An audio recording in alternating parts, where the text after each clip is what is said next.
UFC 316, and I'm here with the MMA community's favorite fighter, Joe Poopy Pants Pyfer.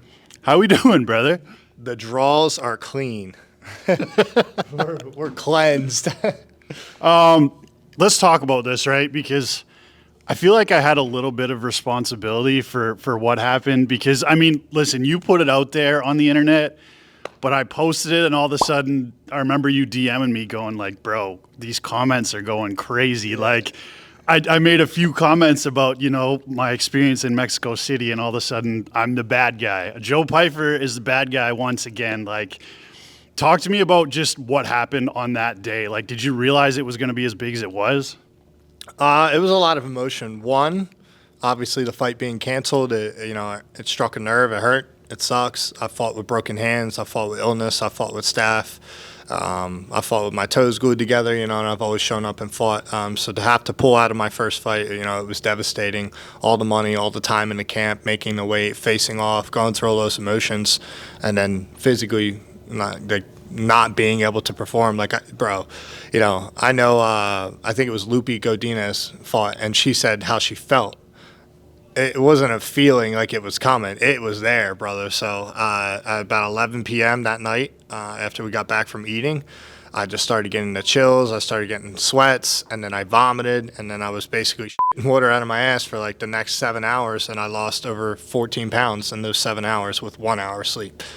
And I was well under my hydration by a substantial amount, basically almost made weight again, and you can't fight like that. So the doctor didn't deem it safe. I didn't think it was safe, and ultimately it hurt to make that decision, but I'm not going to be a meme, and I'm not going to go out there and put on a shitty performance for the fans, if you get what I mean.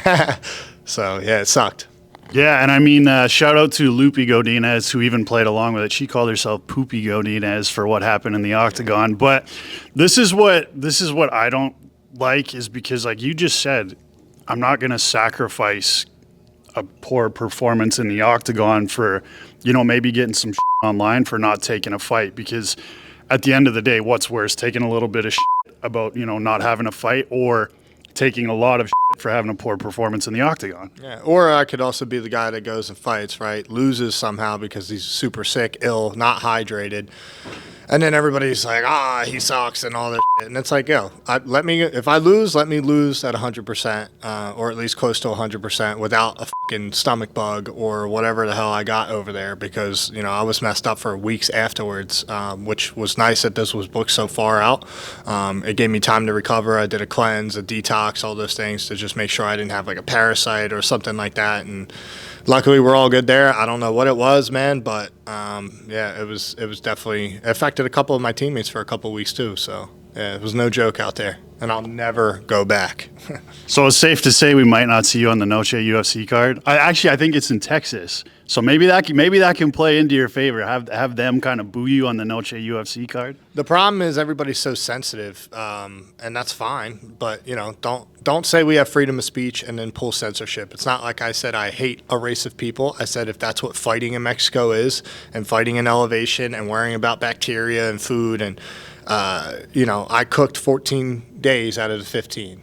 And the one I didn't is the one I got sick. So, and I got sick the second day I was there, even making my own food. So it is what it is, man. It wasn't meant to be. It didn't work out. But, I'm going to be unapologetically myself. And if that offends you, like I said on Instagram, suck my dick. Like, that's just how I feel. What did you do to Jeremy Stephens? Because I sat next to Jeremy Stephens in Iowa when he came back, and he had his comeback fight in the UFC. And we were kind of, we were going back and forth, and then all of a sudden I hear, and this fucking pussy Pyfer, and I was like, wait a minute, like where did this come from, Jeremy Stephens? I know it kind of started in Philly, right? Yeah, it started in Philly. So he was fighting a guy that was, an idol for me and somebody I've known since I was 5 years old, Eddie Alvarez. And it was his return fight home, his last fight, whatever. And, I had said going into it, like, I've never disrespected Jeremy's fighting ability. And I thought it was a tough fight for Eddie, and I saw it could go either way. That's what I said before the fight, before I had ever said anything. And then when we got there, he started calling us all retards and saying we're this, we're that, I get it. If that's what they want you to say to promote the fight, then don't be mad what other people have to say. You know, I'm defending my guy, and obviously I'm going to pull for Eddie to win. And so I made fun of his hairline, which I thought was irony because I got my hair done. And then I just stated a simple fact that he was 1-8 in his last 9 fights at that time in the UFC. So when he was like, oh, get on my level and all this shit, at the end of the day, I said, you can see me. And when I went in the back, I was right shoulder to shoulder with Sean Brady, and he was like maybe 3 feet from me. Dude didn't look at me, didn't say a word, didn't have shit to say. And he's just mad because, you know, he's a little man, little midget, and he can't do shit anyway. So for him to call me a pussy, it's like you could have literally said something. You didn't say shit. You didn't even acknowledge me. You wouldn't even look at me. So, and then you made a whole fucking rap video just to go out there and lose. You know, I thought, you know, again, he's still a tough dude. It's not like he lost to a shit guy. You know, it was a great fight, but, I mean, come on, dog. What are you so butthurt about? When's the response diss track coming? Like, are we going to see Joe Pyfer in the booth? Nah, dog. I know my realm of fucking skills, and that ain't it. So, I thought it was a pretty good song. It was kind of catchy. I didn't have a problem with it. I liked it. We played it on our podcast. I have no problem. I have no problem with him. He's got a problem with me. And the reason he has a problem with me is just because of how angry he speaks. Like, I don't have to feel anything. Like, what's he gonna do? Beat me up? We already know that. You had an opportunity. You didn't say shit. So, yeah, keep talking. Last question: is there any sort of like gym competitive rivalry between you and Sean Brady right now about who's gonna get the faster finish over Kelvin Gastelum? Has that been talked about? No, because we're completely different styles, and we try to keep that ego out of it. You know, styles make matches, and me and him are 2 completely different guys. Like, I'm a guy that's, you know, a knockout guy, and I can do all of it, but I prefer to stand and bang, whereas he prefers to take you down and just win the fight and get you out of there. Obviously, we've seen he's one of the best top pressure guys in MMA, period. But, yeah, no, we haven't done that. But, you know, if I do finish him faster, of course I'll make that joke. Final message to Kelvin Gastelum before Saturday night.